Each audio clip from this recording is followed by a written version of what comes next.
ఉన్న బంగారాన్ని విడిపించి ఆ రోజు ఆన్లైన్ రేటుకే మేము కొంటాం. Sharma gold company.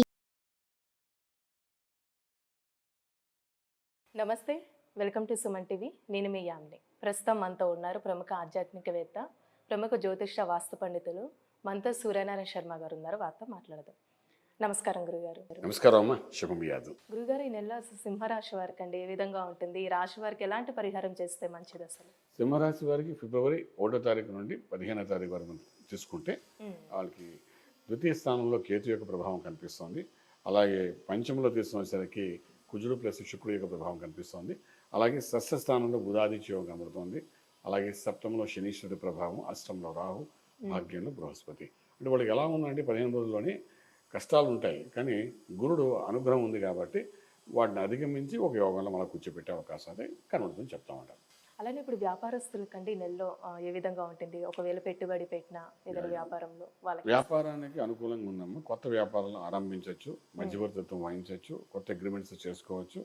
అది మీరు ఇండస్ట్రియల్గా తీసుకుంటే స్టీల్ ప్లాంట్ అనుకోండి, సిమెంట్ అనుకోండి, లేకపోతే రియల్ ఎస్టేట్ అనుకోండి, కన్స్ట్రక్షన్ అనుకోండి, agriculture, organic, food industry, pharma industry సంబంధించి, లేదా పవర్ ప్లాంట్ సంబంధించింది, దేనికైనప్పటికీ వ్యాపారం అనేది కొత్త వ్యాపారం ఏమైనా ఆరంభించాలంటే మాత్రం ఈ 15వ తారీఖు లోపల ఇనిషియేట్ చేయొచ్చండి. అది ముహూర్తాలు అది వేరే సంగతి, ఉంటే ముహూర్త ప్రకారం వెళ్తాం, మంచి రోజు చూసుకుని మొదలు పెట్టచ్చు. అది మంచి ఫలితాన్ని ఇచ్చే అవకాశం ఉంటుంది. అలానే రాశి వారి కంటే ఆర్థికంగా ఏ విధంగా ఉంటుంది? ఈ ఆర్థిక విషయంకి వచ్చినప్పుడు మంచి ఉద్యోగ అవకాశాలు వస్తాయి. స్టేట్ గవర్నమెంట్లో ప్రయత్నం చేసినా, సెంట్రల్ గవర్నమెంట్లో ట్రై చేసినా, ఐటీ రంగం అనుకోండి, సాఫ్ట్వేర్ అనుకోండి, బ్యాంకింగ్ సెక్టర్ అనుకోండి, మంచి అవకాశాలు వస్తాయి. అవకాశాలు వచ్చినాయి కదా, చాలామంది అంటే ఉన్నది బాగుంది కదా, వెళ్ళాలా వద్దా, అందరూ జెన్యూనిటీ ఉందా లేదా, వెళ్ళిన తర్వాత అందరూ డిస్టర్బెన్స్ అవుతాయా అనే ఆలోచన ఉంటాయి అందరికీను. బట్ అంటే ఇప్పుడు గురువు అనుగ్రహంతో వస్తున్న ఉద్యోగాలు కాబట్టి, అంటే గురువు యొక్క దృష్టి పడడం వల్ల వచ్చింది కాబట్టి డెఫినెట్గా ఈ 15 రోజులు ఏమైనా అవకాశం వస్తే ఇంకేం ఆలోచించకుండా ఇనిషియేట్ చేసుకుని సంతకం పెట్టేస్తే సరిపోతున్నాను. అలానే ఇప్పుడు వివాహ ప్రయత్నాలు చేస్తున్న వాళ్ళకండి ఈ నెల ఏ విధంగా ఉంటుంది? అలానే వైఫ్ అండ్ హస్బెండ్ రిలేషన్షిప్ అనేది ఏ విధంగా ఉంటుంది? బాగుందమ్మా. వివాహం అన్నది చాలా అద్భుతమైన టైం ఇది యాక్చువల్లీ. సో వివాహ ప్రయత్నాలు చేయించవచ్చు, పిల్లలకు వివాహం విషయంలో ప్రయత్నం చేయొచ్చు. వాళ్ళకి వివాహం జరగకపోతే చాలా కాలం నుండి పెళ్లి జరగట్లేదంటే ఈ టైంలో ప్రయత్నం చేయొచ్చు. ప్రయత్నం చేస్తే 15 రోజుల్లో కూడా కొంత మధ్యవర్తిత్వం వహించి చూస్తే సక్సెస్ఫుల్ అయ్యే అవకాశం ఉంటుంది.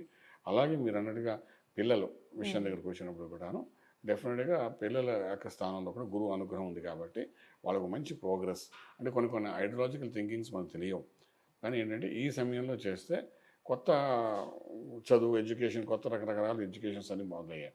ఆ ప్రయత్నాల్లో సక్సెస్ఫుల్ అవ్వచ్చు. అలా కొత్త వ్యాపారాలు పిల్లల చేత చేయించాలనుకుంటే కూడా ఇనిషియేట్ చేయొచ్చు, అందులో కూడా సక్సెస్ ఉంటుంది చెప్పగలం. అలానే ఇప్పుడు సినిమా పరిశ్రమకి సంబంధించండి ఈ నెలలో వాళ్ళకి అసలు ఏ విధంగా ఉంటుందంటారు? ఫిల్మ్ ఇండస్ట్రీలో మనకి స్పేస్గా న్యూట్రల్గా ఉంటుందండి ఈ టైంలో. బట్ అంటే కొత్త యాక్టివిటీస్ మొదలుపెట్టే వాళ్ళకి, ఫర్ ఎగ్జాంపుల్ కొత్తగా ఇప్పుడే నేను ఒక డైరెక్టర్ అవ్వాలనుకుంటున్నాను, కొత్తగా నేను ప్రొడ్యూసర్ అయ్యేది, చిన్న ఫిలిం తీయాలనుకుంటున్నాను, లేదంటే షార్ట్ ఫిలిం తీయాలనుకుంటున్నాను, లేకపోతే వెబ్ సిరీస్ తీయాలనుకున్నవాడు, వీళ్ళందరికీ కూడా యువతకి ఒక మంచి ప్రోత్సాహకరంగా ఉంటుంది 15 రోజుల్లో. సో అలాగే ఎవరైనా కొత్తగా ఇనిషియేట్ చేయాలనుకున్న వాళ్ళైతే డెఫినెట్గా they can start right no problem. మంచి పాజిటివ్ రెస్పాండ్ అది వచ్చే అవకాశం ఉంటుంది చెప్తాను. రిలీజెస్ కూడా చేయొచ్చు మూవీస్ ఈ టైంలో, బాగుంటుంది చెప్తాను. అలానే ఈ రాశి వారికి అండి ఏదైనా ఒక ఇల్లు కొనాలనుకుంటున్నా అసలు ప్లానింగ్ చేస్తే ఈ నెలలో ఏ విధంగా ఉంటుంది వాళ్ళకి? దానికి అగ్రిమెంట్స్ అన్నీ రాసుకోవచ్చు అండి, లోన్ అవి శాంక్షన్స్ అవుతాయి. చాలా మందికి అంతవరకు లోన్ శాంక్షన్ అయ్యకుండా అయిపోయే పరిస్థితి కూడా కనబడుతుంది. కారణం ఏంటంటే ఇక్కడ గురువు అనుగుణం ఉన్నప్పుడు అంటే ప్రెషర్ ఇస్తూ ఫలితం ఇస్తారు అనమాట. సో ప్రెషర్ ఆల్రెడీ 7 ఏంటో ఉన్న శనీశ్వరుడు వల్ల ప్రెషర్ ఉంటుంది, అష్టంలో రాహు వల్ల ప్రెషర్ ఉంటుంది, ఇవన్నీ ఉన్నాయి. 9 ఏంట్లో ఉన్న గురుడు ఏం చేస్తాడంటే ప్రెషర్స్ ఇచ్చి ఆఖరికి ఫలితం ఇస్తాడు. అంచేత లోన్స్కి వాడి ప్రయత్నం చేసుకోవచ్చు, సక్సెస్ అయ్యే అవకాశం ఉందని చెప్తాము. అలానే ఇప్పుడు విదేశాల్లో ఉన్న వాళ్ళకి కానీ విదేశాలకి వెళ్ళాలి అనుకుంటున్న వాళ్ళకి ఈ రాశి వారికి ఈ నెలలో ఏ విధంగా ఉంటుందండి? చక్కగా ఉందండి, ప్రయత్నం చేసుకోవచ్చు. టూరిజం ప్రకారం కూడా వెళ్ళి చూడాలని సరదా పడేవాళ్ళు కూడా ఇప్పుడు చేసుకోవచ్చు, అలా వెళ్ళచ్చు. అలాగే చదువుకోని విద్యార్థులు కూడా అనుకూలంగానే కనిపిస్తుంది. అలాగే అక్కడికి వెళ్ళి సెటిల్ అవ్వాలనుకున్న దానికి సంబంధించిన అప్లికేషన్స్ అవి నింపాలి అనుకుంటే అవి కూడా చేయొచ్చు. మంచి సపోర్టింగ్ ఉందని చెప్పడానికి అవకాశం ఉంది. సంతానం పరంగా ఈ రాశి వారికి ఏ విధంగా ఉంటుందండి? సంతానం అంటే ఈ రాశి వారి యొక్క పంచమ భావం అద్భుతంగా ఉంది, గురుబలం ఉంది కాబట్టి ఆ పంచమ భావం ఉన్న పిల్లలు ద్వారా ఏమైనా ఫలితం అంటే అది సక్సెస్ఫుల్ అవుతుంది. వాళ్ళ ఒక చదువుల విషయంలో కానీ సక్సెస్ అవుతుంది. వాళ్ళ మీద ఇన్వెస్ట్మెంట్ ప్లాన్స్ ఏమైనా ఉంటే కూడా సక్సెస్ఫుల్ అవుతాయి కాబట్టి భయపడట్లేదు. ఈ రాశి వారికి లక్కీ నెంబర్ అంటూ ఏంటండి అసలు? నెంబర్ 1 పాజిటివ్గా పనిచేస్తుందమ్మా. అది based on that we can go out.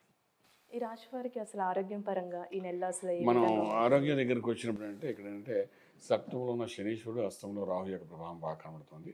So ఆ అష్టమ స్థానం అది అంత చెప్పుకోదగ్గ ఫలితం ఇంకా కనిపించట్లేదు కాబట్టి ఇక్కడ వీళ్ళు దక్షిణామూర్తి కానీ గణపతి మంత్రాన్ని కానీ అభిషేకం చేసి ఆ తీర్థాన్ని తీసుకోవడం ప్రయత్నం చేయాలి.